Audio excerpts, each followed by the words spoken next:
អរុនសួស្តីពុកម៉ែបងប្អូនទាំងអស់គ្នាស្វាគមន៍សាជាថ្មីមកជួបយាយយើង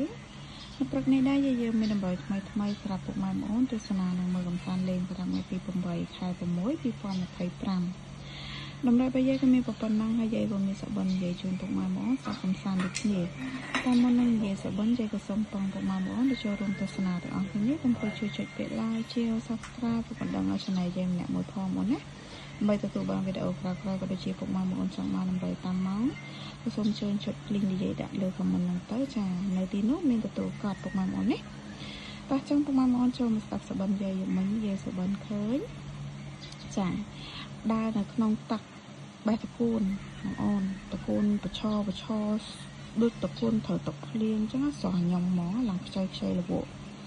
ដើរកាត់ដើរបេះមួយមនុស្សប្រុសតែមនុស្សប្រុសហ្នឹងអត់បេះទេតែយាយអោនងើបកាត់តកូនណាដាក់នៅនឹងដៃតំក្បងហើយខ្ចីមែនតើអូយខ្ចីមែនតើហើយទឹកធំនេះទេធំជង្គង់ទេថាតកូនឡើងពេញបឹងបរោយណាហ្នឹងហើយអញ្ចឹងយាយក៏កាត់យកលេខ17 78 79 51 57 178 517 867អស់ចិត្តនឹងអស់ហាអញ្ចឹងពុកម៉ែមកចេះកាត់លេខអីក៏យកតាមហ្នឹងទៅណាចាក៏ជូនពរហេងស្មានល្អដល់អស់គ្នាអញ្ចឹងវីដេអូយាយក៏មានតែប៉ុណ្្នឹងទេជួបគ្នានៅវីដេអូក្រោយបាយ